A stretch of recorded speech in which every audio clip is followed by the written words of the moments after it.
سعودی entertainment authority کی زیر اہتمام منعقد ہونے والا 3 روزہ ایشیا فیسٹیول بھرپور انداز سے جاری ہے۔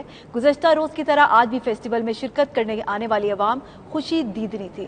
پاکستانی فنکاروں کی شاندار پرفارمنس نے شرکاء کے دل جیت لیے۔ جدہ سے ریاض چودھری کی یہ رپورٹ۔